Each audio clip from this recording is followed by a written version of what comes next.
Hello everybody, in this tutorial I'm going to show you how to fill up your tools using the biofuel can. First of all, come to the tech tree tier 3 and make sure you got the biofuel composter and biofuel can unlocked and crafted.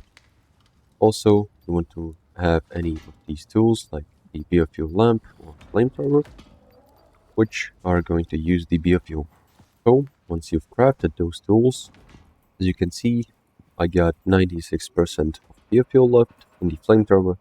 And to fill it up, you want to go to the inventory and with the biofuel filled with the biofuel, you can right click on it and select transfer resources.